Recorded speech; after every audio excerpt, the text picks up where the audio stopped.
ফ্যাসিবাদী কোনো রাজনীতি দিয়ে এদেশের মানুষকে আর আপনি স্তব্ধ করতে পারবেন না।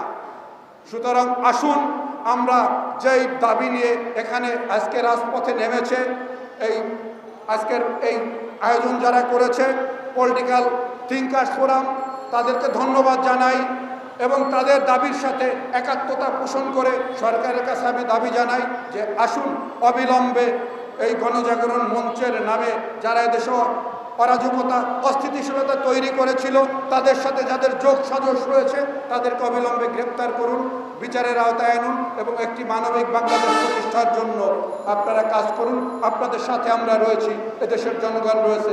৩৬শে জুলাই এই বাংলাদেশের দ্বিতীয় স্বাধীনতায় যারা বুকের তাজা রক্ত ঢেলে দিয়ে আমাদেরকে এই সম্মানিত উপস্থিতি, আজকে আমরা বাংলাদেশ পলিটিক্যাল থিঙ্কার্স একটি তরুণদের নিয়ে গঠিত অ্যাক্টিভিস্ট প্রতিষ্ঠান।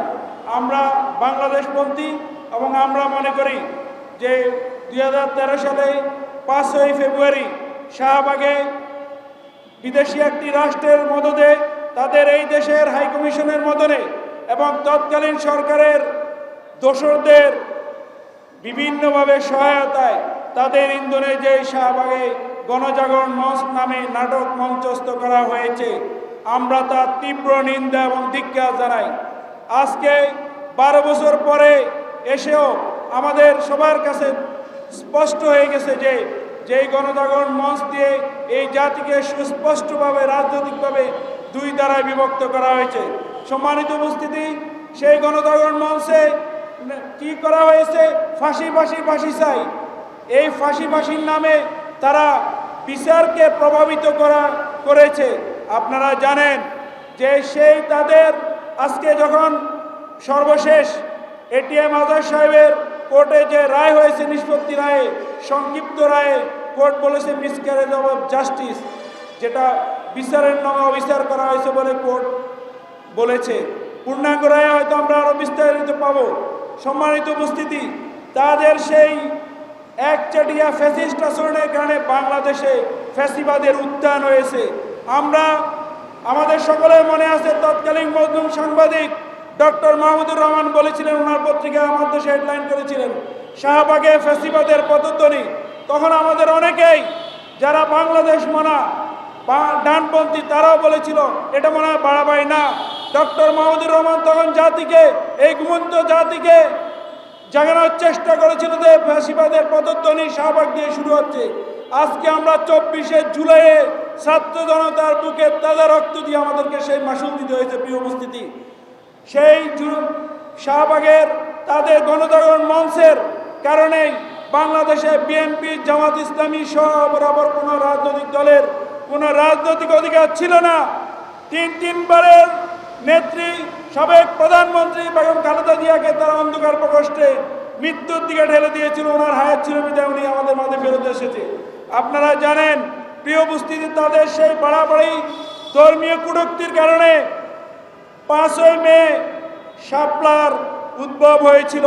সেই শাপলার যে মেসাকার, সেটা শাহবাগীদের ইন্ধনে হয়েছে। প্রিয় উপস্থিতি, আমরা অবশ্যই বিচার চাই, কিন্তু বিচারের নামে এভাবে বিচার প্রভাবিত হোক এটা কোনোভাবে কাম্য নয়। প্রিয় উপস্থিতি, শাপলার গণহত্যার বিচার বাংলার মাটিতে হতে হবে।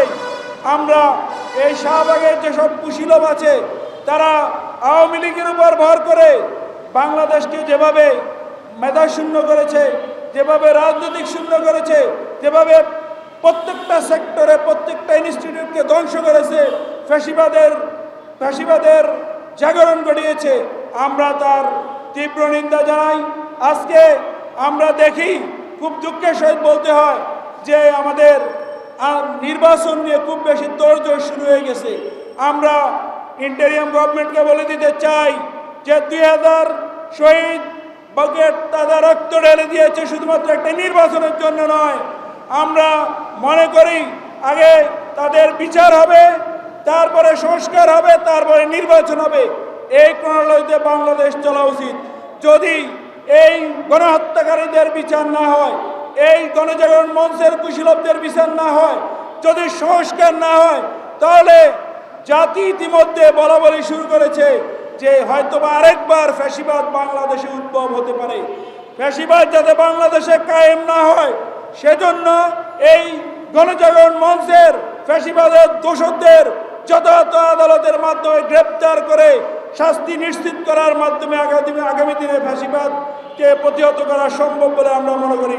আজকে আমরা বাংলাদেশ পলিটিক্যাল থিঙ্কার্সের এই প্ল্যাটফর্মের পক্ষ থেকে আমরা অন্তর্বর্তীকালীন সরকারের প্রতি দাবি জানাই যে শাহবাগ গণজাগরণ মঞ্চের কুশীলবদেরকে আপনারা দ্রুত আইনের আওতায় আনুন, তাদেরকে বিচার করুন। আমরা আপনাদের প্রতি এই দাবি জানাই।